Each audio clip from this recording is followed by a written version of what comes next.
지난주 36절 이하에서 말씀을 46절까지 보았습니다. 오늘은 41절에 이어서 보도록 하겠습니다. 오늘 본문의 주제는 종교인들은 주님을 극진히 사랑하는 용서받은 죄인을 여전히 외부자로 여기고 냉대하고 그의 환대를 받아들이는 예수님을 의심을 하지만 예수님은 자신을 사랑으로 섬기는 사람이 믿음으로 구원을 받고 신자 공동체의 한 지체가 되었다고 선언해 주십니다. 종교인들은 과거에 매여서 용서받은 사람을 여전히 배척하고 냉대하지만 주님은 또 그런 용서를 받은 사람이 주님을 섬기는 그런 모습을 보면서 그 예수님마저 의심을 하는데 예수님은 오히려 용서에 감사해서 사랑으로 섬기는 사람을 향해서 외부자들에게 이 사람이 용서를 받았고 이제는 공동체의 한 지체가 될 자격이 주어졌다 이렇게 선언하고 계십니다. 오늘 이 한 여인의 헌신적인 사건 이와 같은 내용을 다른 복음서에서도 소개하고 있는데요. 예를 들면 이제 마태복음 26장 그리고 마가복음 14장 요한복음 12장에서 비슷한 내용을 가진 사건이 등장합니다. 그러나 이 누가복음 사건과 내용은 유사하지만 그 시기는 많이 다릅니다. 누가복음 사건은 초기 무렵이라고 하면은 그러니까 마태복음 26장과 마가복음 14장, 요한복음 12장에 등장하는 그 기름 붓는 사건에 비해서 훨씬 이른 시기에 일어난 사건인데 마태복음과 마가 요한복음은 유월절 예수님의 마지막 그 유월절 지상에서 그 유월절 전에 일어나는 사건입니다. 이 마태, 마가, 요한복음의 내용을 보면은 세 본문 다 유사한데요. 정리해 보면은 베다니 나병 환자 시몬의 집에 예수님이 계실 때 일어나는 사건을 소개하고 있습니다. 나병 환자 시몬의 집에 계시는데 그때 한 여인이 매우 귀한 향유옥합을 가지고 와서 식사하시는 예수님의 머리에 붓습니다. 그러자 이 장면을 본 제자들, 마가복음에는 이제 사람들이라고 얘기를 하고 소개를 하고 있는데요. 그리고 요한복음에서는 가룟 유다 지명해서 그들이 이 여인을 보고 몹시 분개하고 있습니다. 그 분개하는 이유는 비싼 향유를 낭비한다는 것이죠. 그러자 예수님은 그러한 분개하는 사람들을 향해서 내버려 두도록 하십니다. 그러면서 왜 이 여인을 괴롭게 하느냐? 이 여인은 나에게 좋은 일을 하고 있는데 장례를 준비하고 있는 것이다. 이렇게 말씀을 하십니다. 그러면서 가난한 사람들은 항상 너희와 함께 있지만 나는 너희와 항상 함께 있는 것은 아니다. 그러시면서 여자가 몸에 향유를 붓는 것은 내 장례를 지금 예비하는 행동이라고 말씀을 해주시면서 이 여인의 이 아름다운 행동이 복음이 전파되는 곳이면 어디서든지 이 여인의 행동을 기억할 것이다. 이런 말씀을 해 주십니다. 그러니까 오늘 누가복음 7장에서는 복음이 전파되는 곳에 이 여인의 아름다운 선행도 기억될 것이다. 장례를 위해 준비하고 있다. 이런 말씀들은 등장하지 않죠. 그래서 유월절을 배경으로 한 유월절 어린 양이 마지막 십자가를 짊어지시기 며칠 전에 일어난 이 장면이 마태복음 26장, 마가복음 14장, 요한복음 12장의 사건이라고 하면은 누가복음 7장의 내용은 훨씬 그 이전에 일어난 사건입니다. 그래서 내용은 유사하지만 다른 사건임을 알 수가 있죠. 마태, 마가, 요한복음 물론 모두 하나의 같은 사건을 소개합니다. 유월절을 배경으로 유월절 요한복음은 엿새 앞두고 베다니 나병 환자 시몬의 집에서 갖는 식사 시간이라고 이렇게 소개를 하고 있습니다. 이런 면에서 누가복음 본문의 내용은 비교될 수가 있죠. 좀 다르죠. 36절 이하의 내용을 우리가 지난주에 살펴보았지만 잠깐 사건의 개요를 보면 이렇습니다. 어느 날 바리새인 가운데 시몬이라고 하는 한 바리새인이 예수님을 집에 초대합니다. 이 무렵은 바리새인들이 예수님을 제거할 기회를 찾고 있던 터이므로 뜻밖의 초대입니다. 이때 마을에 한 여인도 예수님이 마을에 들어오신다는 소식을 듣고 찾아옵니다. 마을 사람들은 금방 이 여인이 죄가 아주 많은 여인임을 압니다. 이 여인은 평소 아끼고 아껴 두었던 고가의 향유 옥합을 가지고 예수님께로 나옵니다. 비스듬히 누워 식사하고 계시는 예수님의 발치에 여인이 쓰러지듯 앉습니다. 그리고 한없이 눈물을 흘립니다.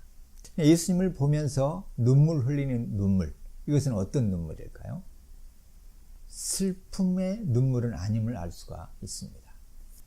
그녀 이 여인이 예수님께 나중에 사건들을 보면은 지극한 헌신, 존경, 사랑의 마음을 가지고 주님을 섬기고 있기 때문에 그러하죠. 그러니까 이 여인의 눈물은 감격의 눈물이에요.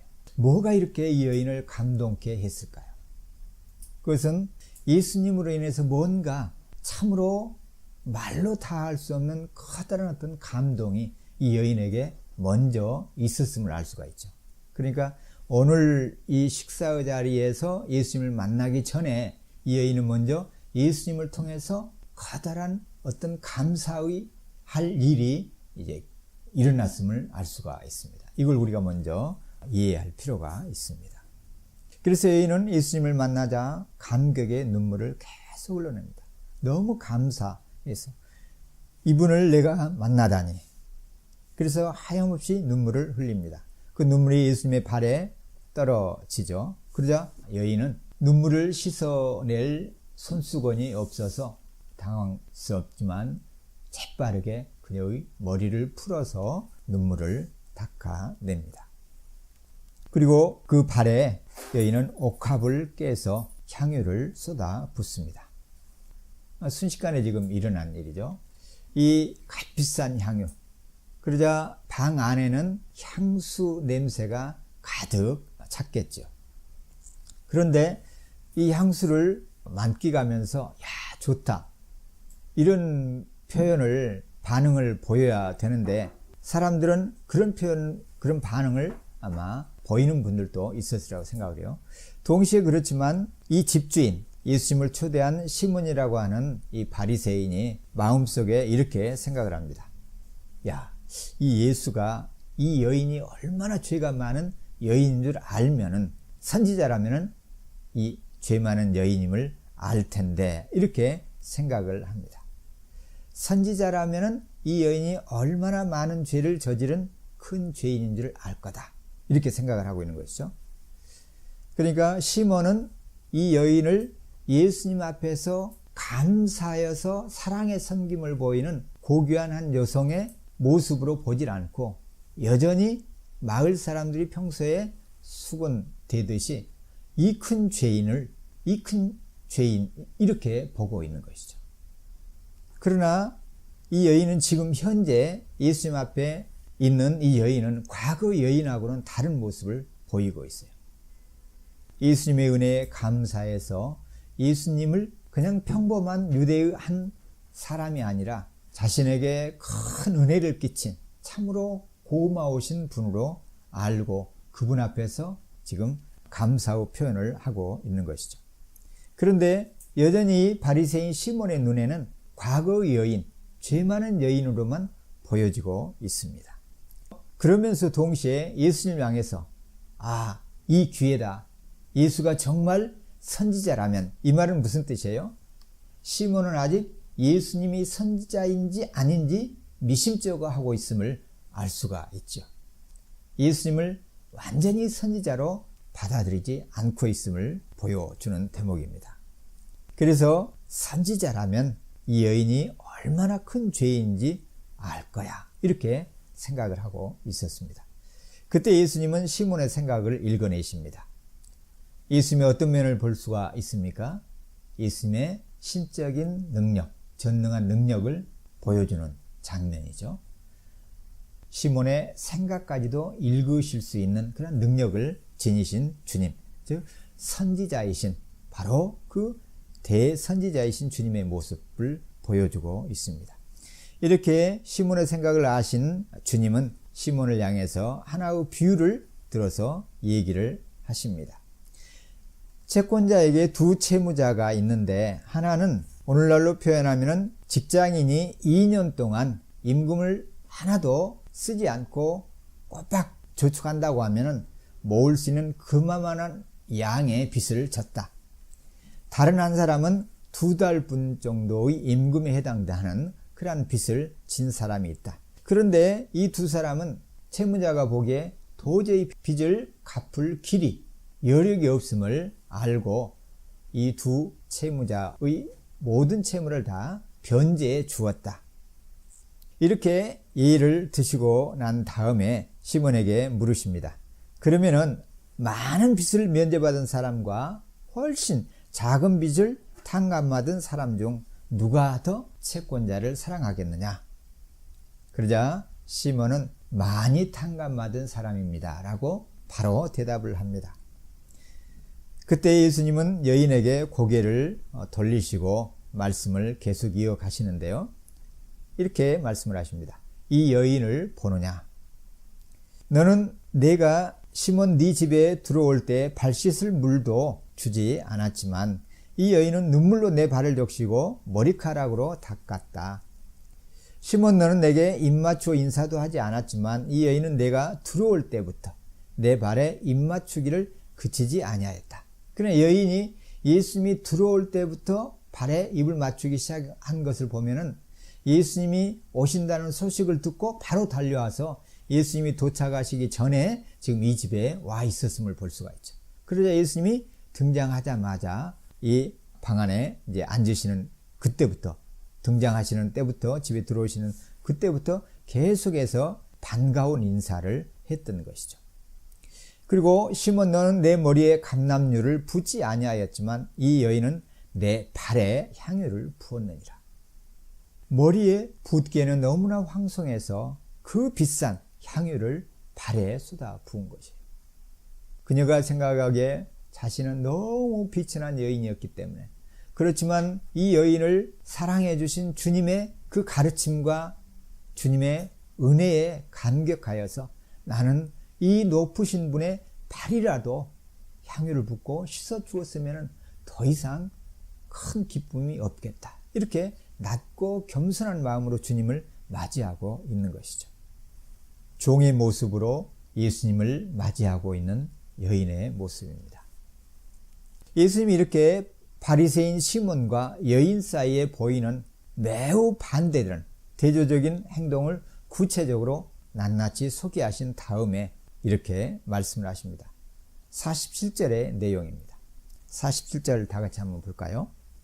이러므로 내가 네게 말하노니 그의 많은 죄가 사하여 졌도다. 이는 그의 사랑함이 많음이라. 사함을 받은 일이 적은 사람은 적게 사랑하느니라. 47절 이러므로는 뭘 말씀하시는 거예요?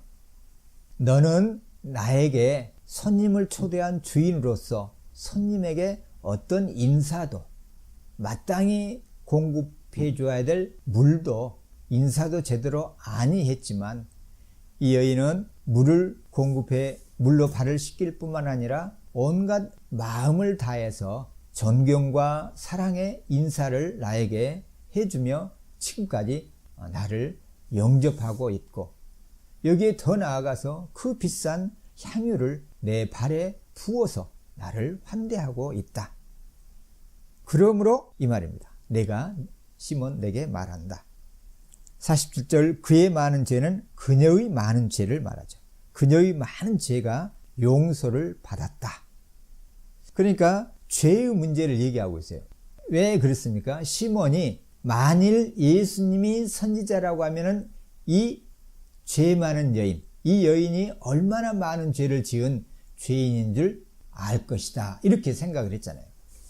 그러니까 그 생각에 대한 의문에 대해서 예수님이 대답을 하시는 것이죠. 그래, 맞다. 그녀가 죄인이다라는 걸 안다. 예수님은 그러니까 이 여인의 정체에 대해서 알고 계심을 알 수가 있죠. 여인이 죄가 많다는 것을 예수님은 동네에 사시지 않으셨지만 벌써 알고 계신 거예요. 그래서 그녀의 많은 죄가 용서를 받았다. 이 얘기까지 말씀하셔요. 언제 이 여인의 죄가 용서를 받았을까요? 시간은 분명하지 않아요. 그렇지만 우리가 알 수 있는 것은 이 여인이 예수님을 만나서 헌신의 표시를 하기 전에 이 여인의 죄가 용서를 받았음을 알 수가 있어요. 그것이 바로 47절 그 다음 문장이에요. 이는 그의 사랑함이 많음이라. 그녀의 사랑함이 많음이라. 그녀의 사랑함은 어디서 보여주었어요? 이 여인이 예수님에게 인사를 하고 눈물을 흘리면서 예수님을 반기고 또 그 아까운 향유를 발에 쏟아붓는 이런 일련의 모든 행동이 뭐라는 거예요? 예수님을 사랑하고 있다라는 표현이라는 거예요. 그래서 이렇게 이 여인의 행동이 용서를 받았다라는 거예요. 그러면 여기서 이제 우리가 잘 볼 부분이, 자, 이는이라는 단어 한번 밑줄을 그어보시죠. 47절에 그녀의 많은 죄가 사하여졌도다. 이는 왜냐하면 그녀의 사랑이 많기 때문이다. 그러면 여기에서 이는은 왜냐하면 이 뜻이잖아요. for, 영어 성경에는 보통 for 이렇게 번역을 하죠. 그녀의 많은 죄가 용서를 받았는데 왜냐하면 그녀가 많이 사랑하고 있기 때문이다. 그녀의 사랑이 많기 때문이다. 이렇게 우리말 성경에 되어 있죠. 그러면은 이것을 뒤집어서 이제 보면은 그녀가 많이 사랑을 했기 때문에 그녀의 많은 죄가 용서를 받았다. 이렇게 되죠. 그녀가 많이 사랑을 했기 때문에 그녀의 많은 죄가 용서를 받았다. 이런 의미로 보여지죠. 그런데 우리말 성경은 이 부분에 있어서 좀 아쉬운 번역이에요. 이제 호티라는 접속사를 for 이렇게 번역을 했는데요. 호티에는 사실 왜냐하면 이런 의미도 있지만 또 다른 말로 그러므로라는 뜻이 있어요. 그래서 대다수의 한글 성경은 첫 번째 가장 많이 쓰이는 이 호티라는 말을 왜냐하면 이렇게 번역을 했는데, 그러나 여기에서는 그렇게 번역을 하면 오해를 하기가 딱 쉽습니다. 그래서 이 이는이라는 말을 그러므로 이렇게 번역을 하는 것이 좋습니다. 이것은 영어 성경 가운데 영어 새 표준 역본에도 이렇게 hence라는 말로 번역을 하고 있습니다. 가톨릭 성경도 보면은 그러므로 이렇게 번역을 하고 있는 걸 볼 수가 있는데요. 자, 47절을 그러면은 이 구절을 그녀의 많은 죄가 사하여졌도다. 그러므로 그녀의 사랑함이 많음이라. 그녀의 많은 죄가 용서를 받았다. 그래서 그녀가 많이 사랑하고 있는 것이다. 이 말씀이에요. 그러니까 뒤에 나오는 이 여인의 사랑은 용서를 받은 것에 대한 증거라는 거예요. 이 여인이 많이 사랑하는 것은 이 여인이 죄를 용서받은 것에 대한 증거를 나타내는, 증거를 보여준다는 거예요. 그래서 예수님이 오신다는 소식을 듣자마자 내가 가봐야지. 내가 얼마나 많은 은혜를 받았는데. 그래서 예수님을 만나자마자 눈물을 흘리면서 머리카락으로 발을 씻고 입맞춤을 계속해서 하고 환대하고 영접하고 그리고 발에다가 기름까지 비싼 향유까지 이렇게 붓는 일련의 이런 사랑의 행동들이 그녀가 그 많은 죄를 이미 용서받았음을 보여주는 증거라는 거예요. 만일에 이렇게 그러므로로 해석을 하지 않고 왜냐하면으로 해석을 하게 되면은 사랑이라는 그녀의 행동이 그녀에게 죄 용서의 결과를 가져오게 된 그런 말씀이 되죠. 그러면 이것은 성경의 기본적인 교리, 사상하고 다르게 되죠. 죄 용서는 뭘로 이루어지는 거예요? 하나님께서 은혜로 용서해 주시는 것이죠. 오직 은혜로 말미암은 믿음으로 말미암아 우리가 구원을 받잖아요. 성령님께서 죄인들인 우리가 하나님의 말씀을 듣고 성령님이 그때 역사하셔서 내면에 거듭나게 하시면은 회개가 나오고 믿음이 생겨져서 그 믿음을 보시고 하나님의 자녀로서의 자격과 함께 구원을 주시는 것이죠. 그러니까 오직 은혜가 먼저예요. 그 은혜로 말미암아 믿음이 오는 거예요. 그래서 회개하고 주님을 믿게 되는 것이죠. 이 성경의 기본 교리와 이 그러므로라고 해석을 해야 맞는 것이죠. 그래야만이 공로신앙으로 나가지 않습니다. 공적신앙, 선행으로 구원을 받는다고 하는 그런 공로신앙, 자기 노력에 의해서 인간이 구원을 얻는 그러한 사상이 여기에서 들어올 수가 없게 됩니다. 자, 이렇게 47절은 앞에 많은 죄가 용서를 받아서 그러므로 그녀가 사랑을 하고 있다. 그래서 뒤에 나오는 사랑은 여인이 용서를 받았다라는 증거를 나타냄을 우리가 이해할 수가 있습니다. 그런 다음에 예수님이 사함을 받은 일이 적은 자는 적게 사랑하느니라. 분명하게 보여죠. 사함을 받은 일이 적은 자는 그래서 적게 사랑한다. 그러니까 용서가 작지만 먼저 오고 그 다음에 사랑이 등장한다는 것이죠. 그런데 적게 용서받는 사람은 적게 사랑을 하고 있다. 이렇게 주님이 가르쳐 주십니다. 이 말은 뭘 또한 함축하고 있어요. 이 바리새인인 시몬이 예수님을 환대하지도 않고 의심하고 있는 것이잖아요. 이분이 초대는 했는데 선지자인지 아닌지 아직 모르는 것이죠. 그러니까 적게 예수님을 환대하고 있는 거예요. 그래서 이 비유 가운데 이 여인과 바리새인이 대조되고 있어요. 많은 죄를 지닌 이 여인은 사람들 가운데서 본인이 나는 큰 죄인이야 이렇게 자신의 죄를 크게 여기는 사람을 대표한다고 하면은, 이 바리새인은 자기 의가 커서 그리고 나는 죄가 없어, 나는 용서받을 만한 그렇게 큰 죄를 지은 사람이 아니야, 나는 도덕적으로 우월하고 다른 사람들보다는 뛰어난 삶을 살고 있어, 이런 종교인을 대표하는 인물이 바리새인 시몬입니다. 우리 주변에도 이 두 부류로 나눌 수가 있죠. 그래서 주님 앞에서 두 부류 사람의 행동이 적나라하게 드러납니다. 그럼 이 비유를 보면은 빚을 빌려주고 탕감해 준 사람은 누구를 상징하고 있을까요?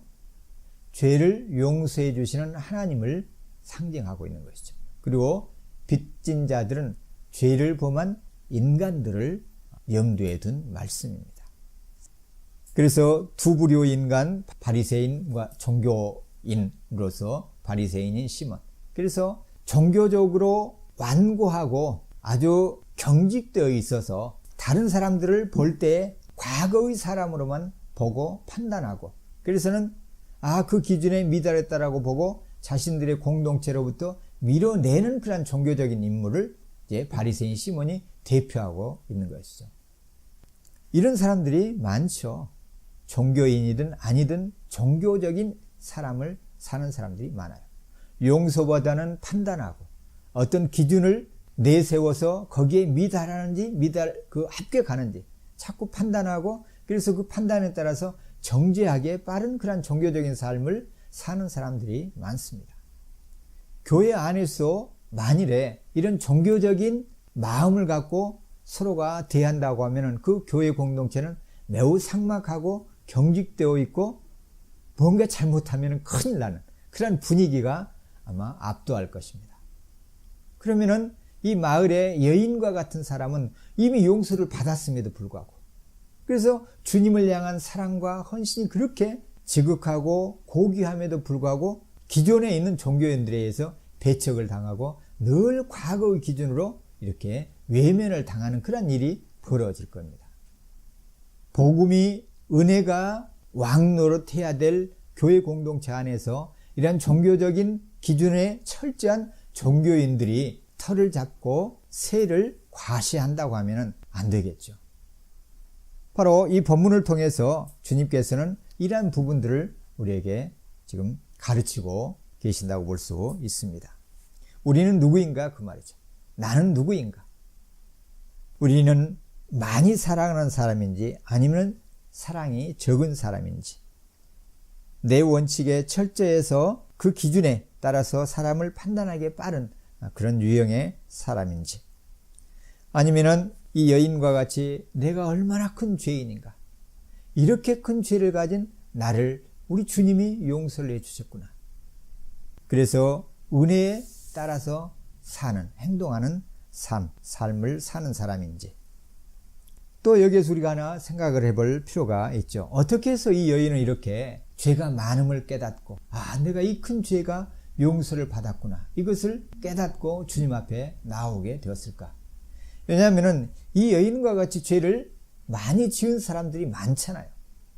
오늘 우리 사회에도 굉장히 많죠.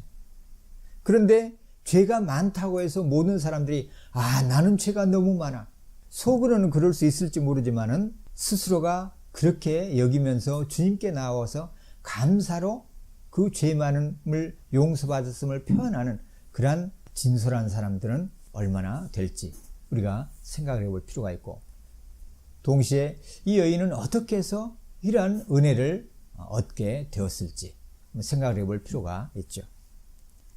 물론 이 여인이 이렇게 변화된 것은 전적으로 하나님의 은혜입니다. 예수님을 통해서 하나님의 이 큰 사랑과 은혜를 깨닫게 되자 본인이 그동안 살면서 저지른 죄가 얼마나 큰가를 깨닫게 된 거예요. 어둠 속에 있을 때, 죄를 범할 때는 전혀 몰랐어요. 양심의 가책은 느꼈겠죠. 그러니까 마을 사람들이 수군수군대고 냉대해도 나는 그래도 그렇게 당해도 나는 그런 인생이기 때문에 당연해. 낮은 자존감으로 스스로를 자리매김하면서 그렇게 견디며 살아왔을 것입니다. 사람들의 눈을 피해서 보이지 않는 곳을 찾아다니면서 밤에 문 남성들에게 웃음을 이렇게 팔면서 사는 그러한 삶을 살았습니다. 그런데 이 여인에게 예수님을 통해서 진리의 말씀을 깨닫고 아무리 큰 죄를 지은 사람이라고 할지라도 하나님의 은혜를 힘입고 회개를 하면은 그 죄가 용서를 받고 새로운 삶을, 새로운 피조물이 되고 새로운 삶을 살 수가 있게 되고, 그런 사람을 하나님은 자녀로 삼아 주신다라는 이 하나님 나라의 소식을 듣게 된 것이죠. 그 소식을 듣게 되자 이 여인의 영혼이 바뀌게 된 거예요. 그동안 자신을 바라보았던 나는 죄인이야, 나는 죽을 놈이야, 나는 살 가치가 없는 사람이야, 늘 이렇게 자신을 정죄하면서 삶의 이제는 그 굴레를 벗어날 수 없는 그런 죄의 굴레 속에 머물러 있던 이 여인이 예수님의 복음을 듣고서 그렇구나, 길이 있구나, 이 나와 같은 죄인도 용서를 받을 수 있는 길이 있고 용서를 선언해 주는 그러한 분이, 그 메시아가 이 땅에 오셨구나, 이 만남이 있었던 것이죠. 이 여인의 내면은 벌써 변화를 입은 거예요. 용서를 받은 것이죠. 주님의 교훈, 하나님 나라의 복음, 하늘나라의 소식을 듣고 이 여인이 지금 회개를 하고 주님을 주님으로 바라보고 믿을 수 있는 그러한 내면의 변화가 일어난 겁니다. 그래서 주님에게 향유를 들고 찾아온 거예요. 그러자 주님을 보자마자 그 기쁨의 눈물을, 또는 회한의 눈물도 있을 수가 있죠. 과거의 자신을 보면서 이 못된 삶을 살았던 나를 받아주시고 용서해 주시는 이분을 만나 뵙고 하염없이 감격의 눈물을 흘리면서 주님을 영접하고 환대했던 것입니다. 마치 이것은, 그러면 어떻게 해서 이것을 우리가 이렇게 생각을 할 수가 있을까요? 예수님을 이 바리새인 시몬의 집에서 만나기 전에 이 여인은 벌써 용서를 받는 그런 사건이 있었다. 어떻게 그렇게 우리가 가늠할 수가 있을까요? 이것은 누가복음에 나오는 여러 사건들을 한번 이렇게 살펴보면은 우리가 그렇게 생각할 여지를 가질 수가 있어요. 누가복음 7장 1절에서 10절에 보면은 한 백부장에 관한 사건이 등장하죠. 한 백부장, 로마의 직위를 맡고 있는 사람이죠. 이 사람은 종들 가운데 무척 사랑하는 한 종이 있었어요. 그런데요, 이 종이 죽을 병에 걸렸어요. 그런데 어느 날 기적을 일으키는 예수라는 사람이 가까이 연마하러 왔다는 소식을 듣고 백부장이 보내죠. 사람들을 보냅니다. 유대 장로들을 보내요. 유력가니까 그렇게 할 수가 있죠. 그래서 오셔서 자기 종이 이러이러하니까 고쳐달라고. 예수님은 그 종을 고쳐주십니다. 백부장은 높으신 주님으로 알고 종의 집에 들어오지 못하게 하시고 말씀만 해 주시도록 그렇게 여기죠. 그러자 예수님은 그 모습을 보고 이스라엘 가운데서도 이렇게 큰 믿음을 가진 사람을 내가 보지는 못했다라고 칭찬을 해 주십니다. 뭘 보여줍니까?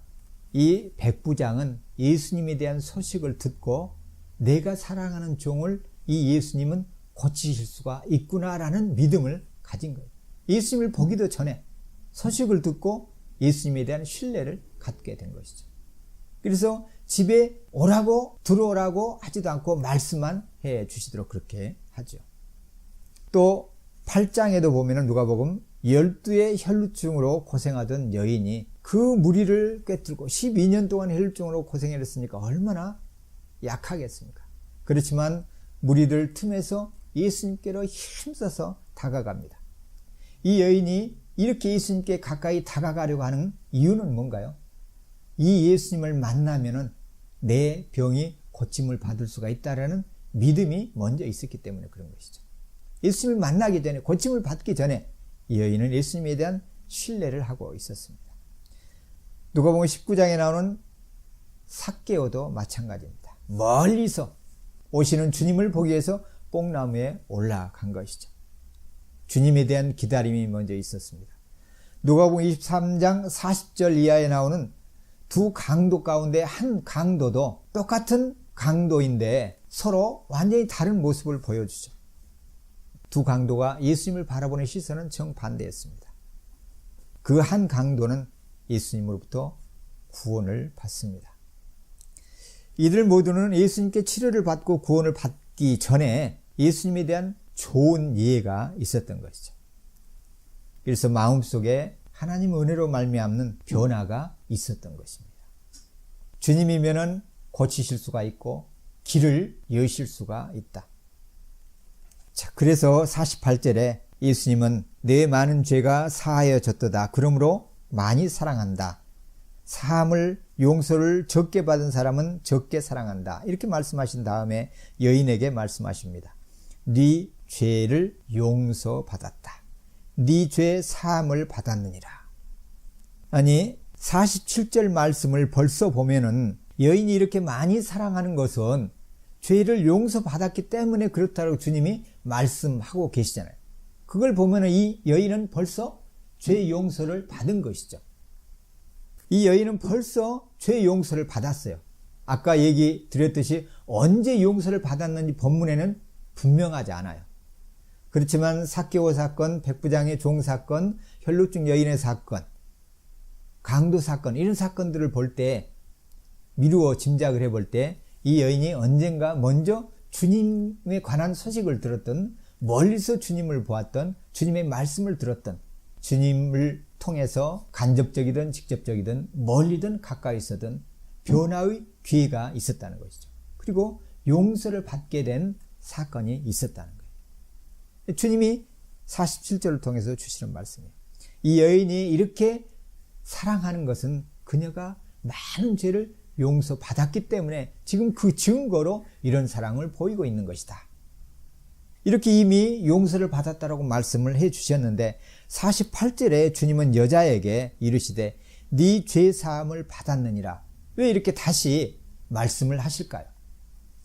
이미 용서를 받았다라고 말씀을 하셨는데 이 여인을 향해서 다시 공개적으로 네 죄를 용서받았다. 이렇게 말씀을 해 주실까요? 이건 분명한 것은 예수님이 이 여인이 죄 용서받았음을 지금 선언하는 것이 아니라 용서받았음을 확인해 주고 계시는 것이죠. 그러니까 바리새인 시몬이 지금 여기에 있고 예수님 식탁에 여러 유대인들이 지금 함께 식사를 하고 있잖아요. 마을에서 초대받은 사람들이. 근데 그 사람들은 대부분 다 이 여인이 들어오자 이 여인을 향해서 어떻게 생각을 하고 있는 거예요? 바리새인 시몬과 똑같이 생각하고 있는 거예요. 야, 이 죄 많은 여인이 왜 들어왔지? 아니 감히 여기가 어디라고 저 죄인이 이 낮에 여기에 나타나? 분수도 모르고?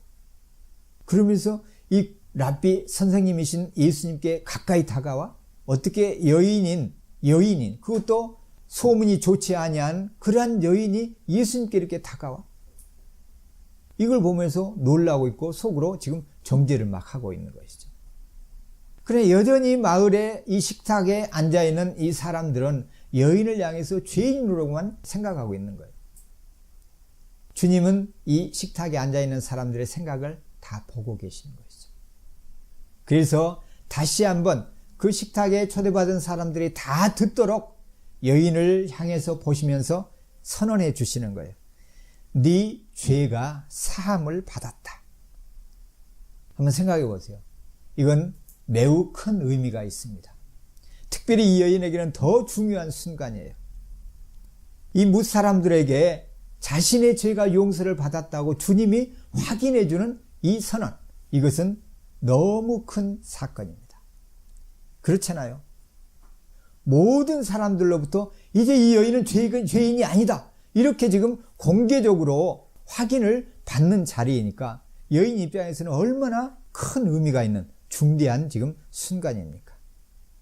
물론 자신은 이미 용서를 받았다는 걸 알고 있어요. 그래서 감사와 사랑과 헌신을 표현을 하고 있죠.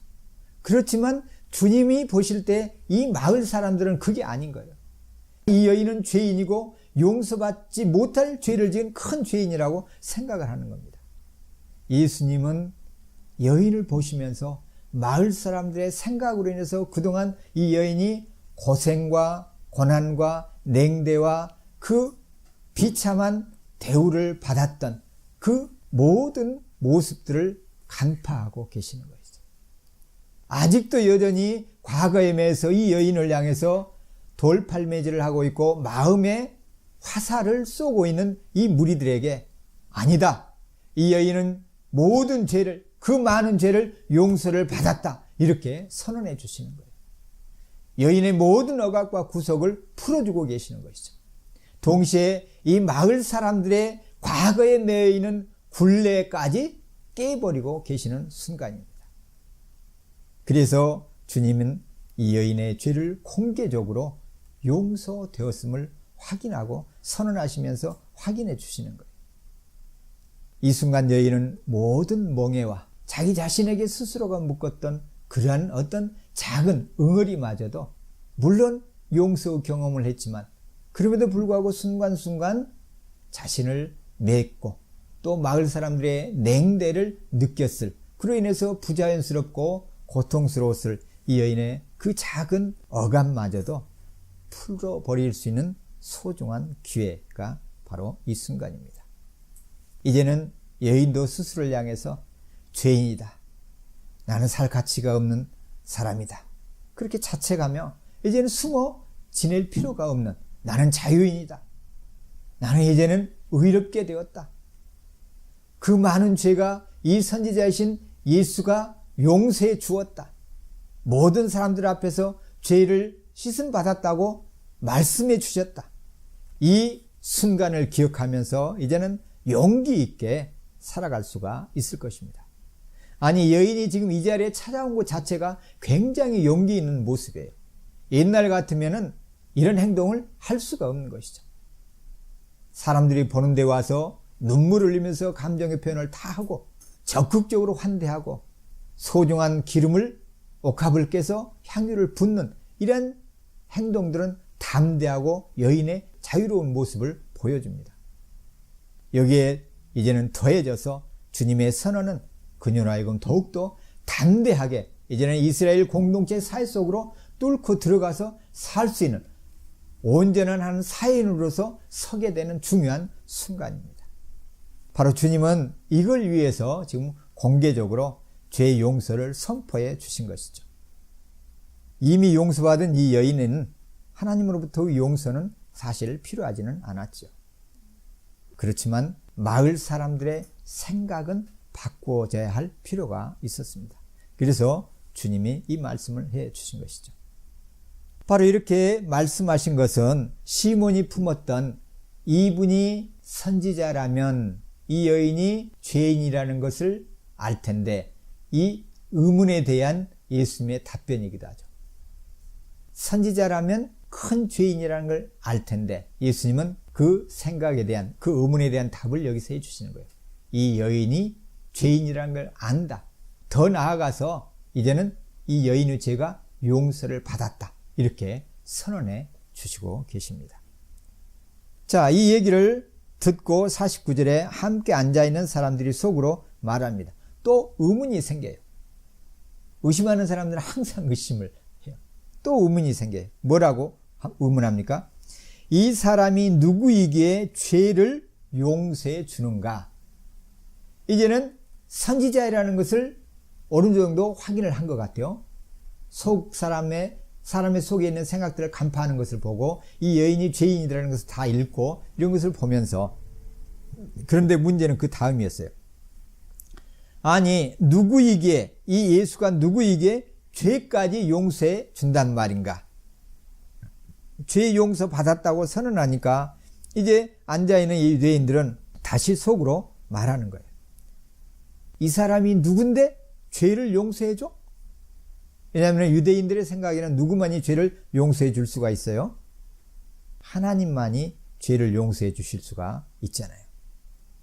시편 103편 3절에 보면은 너희 모든 죄를 용서하시는 여호와 하나님, 이렇게 말씀하셔요. 그리고 너희 질병, 모든 질병을 고치시는 여호와 하나님, 그 여호와 하나님을 찬송하리로다, 이렇게 말씀을 하십니다. 이스라엘 백성들은 하나님만이 그의 백성의 죄를 용서하실 수 있는 분이심을 잘 알아요. 그런데 예수님이 죄 선언을 하니까 이자가 그럼 하나님이란 말인가? 지극히 참남하구나, 속으로 이 생각을 지금 하고 있는 것이죠. 그래서 이 사람이 누구에게 죄까지 용서하는가, 이렇게 생각을 하고 있습니다. 예수님은 나사렛 예수이시면서 나사렛 사람 예수, 사람에 불과하죠, 이런 면에서는. 그러나 그분은 또한 죄를 용서해 주실 수 있는 하나님이십니다. 마태복음 9장 2절에서 6절까지의 내용을 보면은 사람들이 중풍병자를 침상에 매서 데리고 오지요. 그러자 예수님이 중풍병자에게 말씀하십니다. 아들아, 담대함, 용기를 내렴. 네 죄가 용서되었다. 이렇게 중풍병자의 죄가 용서되었다라고 선언을 하십니다.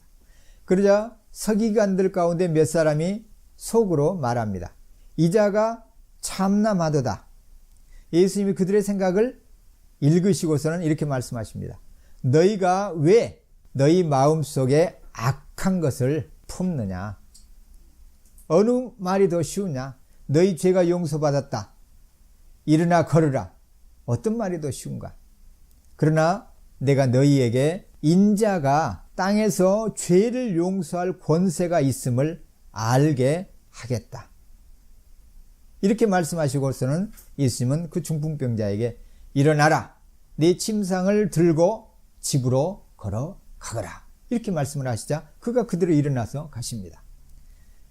자, 구약에서 이스라엘 백성들은 여호와 하나님이 죄 용서하실 수 있는 분이라고 생각을 했는데 예수님은 스스로가 이 중풍병자를 고치시면서 죄 용서를 선언하시고서는 인자가 죄를 용서해 줄 권세가 있음을 알려주기 위해서 일어나 침상을 들고 돌아가거라. 이렇게 말씀하시는 순간 그 중풍병자가 고침을 받고, 즉 죄로부터 풀려나고 집으로 돌아가는 그런 놀라운 장면을 이 유대인들에게 보여준 사건입니다. 그러시면서 인자에게 죄 용서의 권세가 있음을 보여주셨습니다.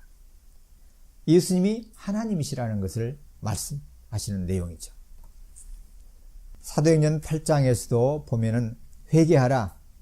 너희의 악한 계획을 회개하라. 그리고 주님께 기도하라. 그가 너희를 용서해 주실 것이다. 이렇게 말씀해 주십니다. 우리 주 예수님은 우리의 죄를 용서해 주실 수 있는 분이셔요. 그러니까 이 죄 많은 여인의 죄를 용서하실 수 있는 분이시죠. 주님은 하나님이시기 때문에 용서해 주실 수가 있습니다. 그런데 예수님을 잘 모르는 이 유대인들은, 시몬을 포함한 이 유대인들은 여전히 예수님이 누구신가를 몰랐기 때문에 어떻게 이 사람이 죄를 용서해 줄 수가 있단 말인가, 이 의문을 품는 거죠.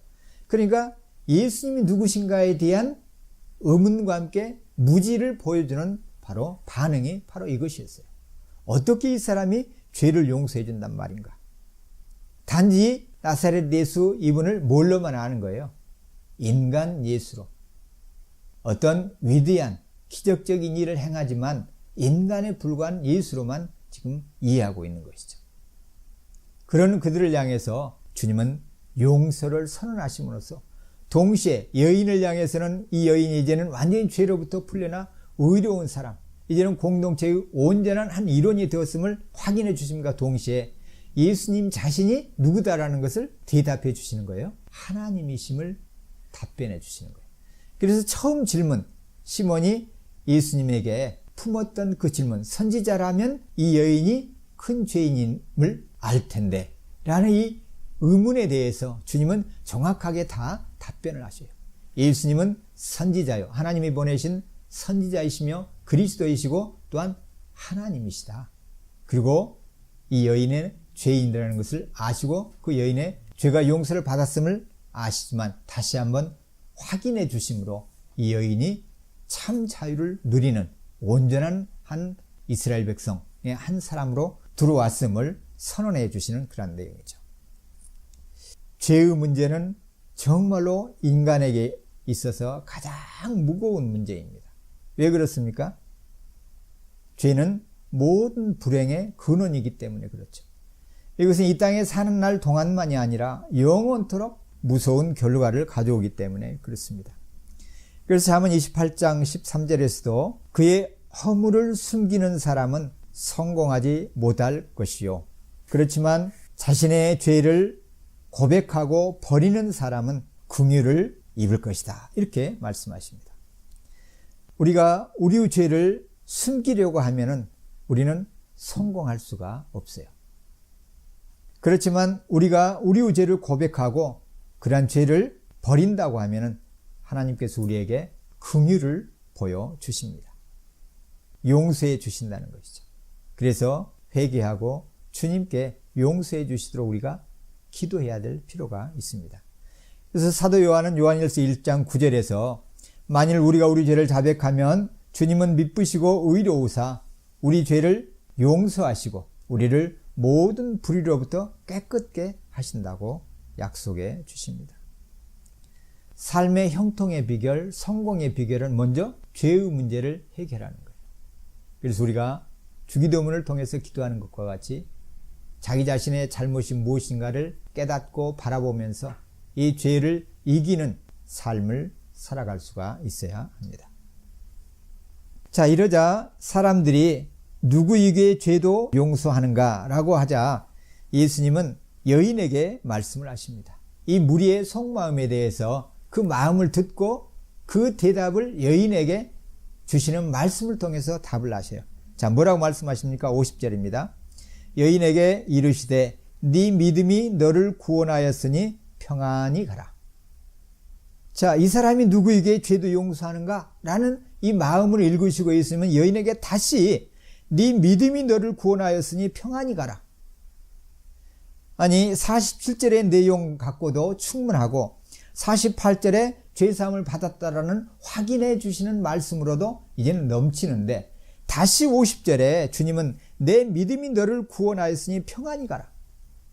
예수님은 마을 사람들, 유대인들, 종교인들은 계속해서 이 여인이 죄인이다, 많은 죄를 저질렀다, 어떻게 이 여인을 이렇게 내버려 두시는가, 이 사람을 내버려 두는 이 나사렛 예수가 선지자인가, 계속해서 의문을 품고 있는 그때에 주님은 계속해서 여인을 향해서 용서를 받았다, 네 죄가 용서를 받았다, 그러니까 많이 사랑한다, 또 용서의 선언을 통해서 확인해 주시고 다시 또 세 번째 네 믿음이 너를 구원하였다라고 다시 확인해 주셔요. 완전수로 거듭 이 여인의 죄가 용서받았음을, 그리고 이제는 이 여인이 믿음으로 구원을 받았다고 선포해 주셔요. 주님의 마음을 강조하시는 마음을 아실 수가 있겠습니까? 한쪽에서는 종교인들이 강팍한 마음으로 과거에 매여서 계속 이 여인을 향해서 잣대를 들이대면서 죄인이라고 계속 강조를 하는 거예요. 이 죄인을 받아주시는 이 예수님마저도 의심을 하는 거예요. 그렇지만 예수님은 그러한 것들을 다 읽으시고 이 죄 많은 여인이 그 당하고 있는 그동안의 모든 고통과 고초를 가슴에 안으시고 이 여인을 지금 보듬어 주시는 거예요. 사람들의 생각을 계속해서 깨뜨리시는 거예요. 그렇지 않다니까? 이 여인은 용서를 받았다니까? 내가 지금 선언한다. 여인이 용서를 받았다는 것을 다시 확인해 준다. 그러면서 집으로 돌려보내시면서 뭐라고 하셔요? 믿음으로 내 믿음이 다른 사람의 믿음이 아니에요. 이 여인의 믿음이 너를 구원하였다. 그러니까 이제는 평안히 가거라. 평화의 삶을 살라는 겁니다.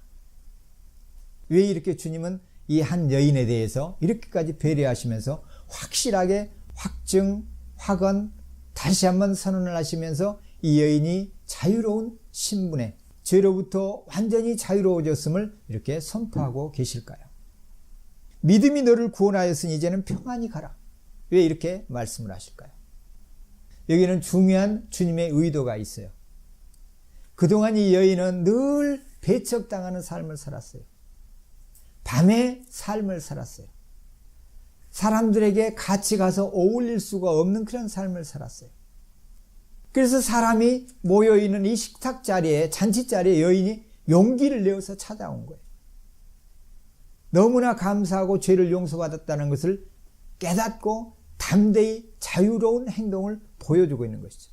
그럼에도 불구하고 마을 사람들은 이 여인을 배척하는 거예요. 하나님의 은혜를 입은 하나님의 자녀를 거부하고 있는 거예요.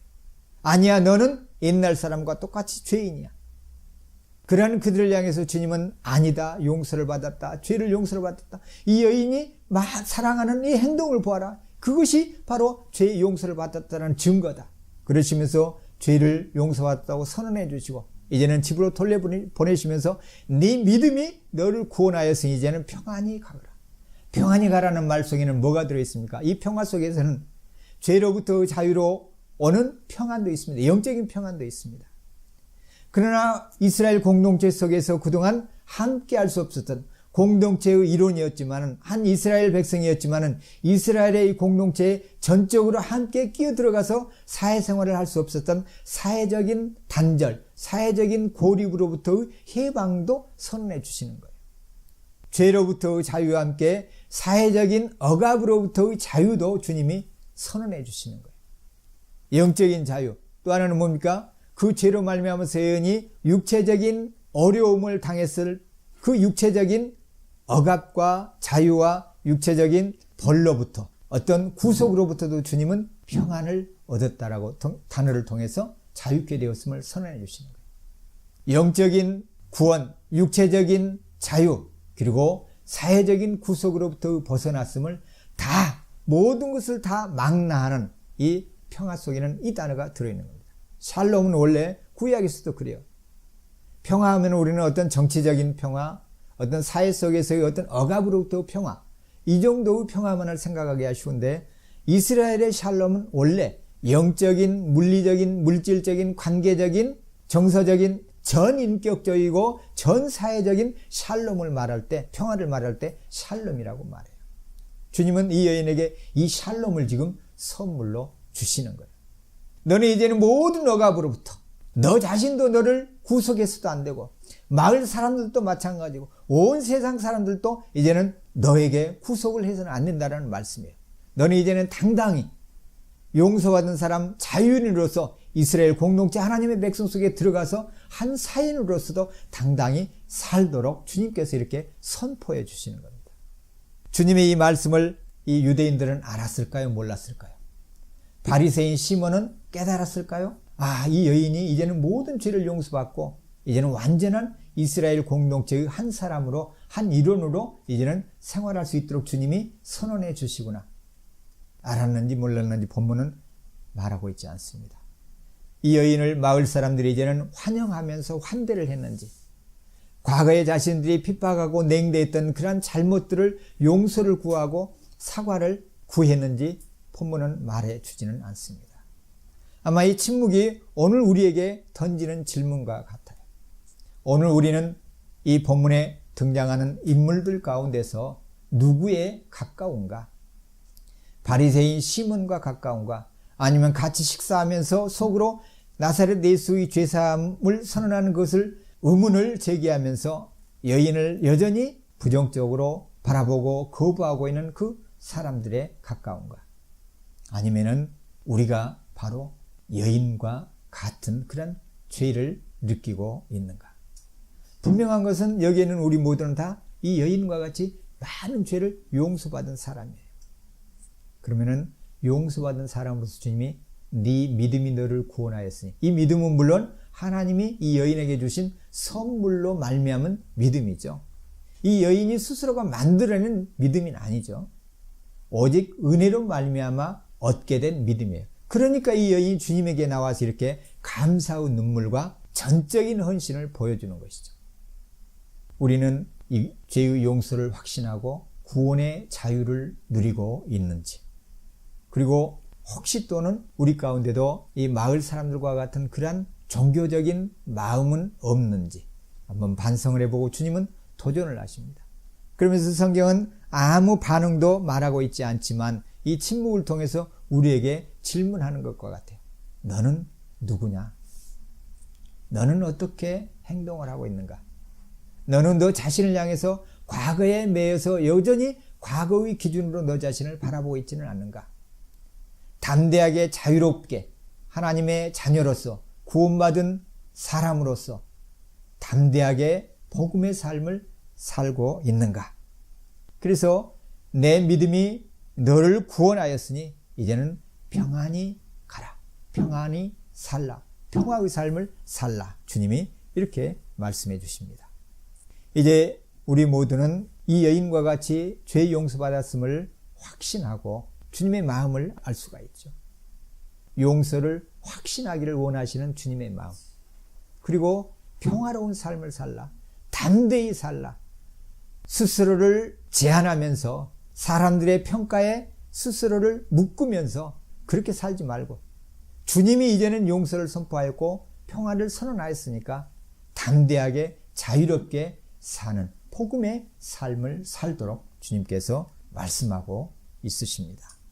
또한 동시에 우리는 구원받은, 용서받은 형제들을 향해서 종교적인 기준으로 평가하거나 배척하는 것이, 그 평가에 따라서 배척하는 것이 아니고 용납하고 용서하고 주님의 선언을 인정을 하고, 그래서 용서받은 죄인들끼리 서로를 용납하고 인정하고 참된 평화를 누리는 그러한 삶을 살도록 그렇게 요청하십니다. 그러한 은혜가 저와 여러분에게 있기를 바랍니다.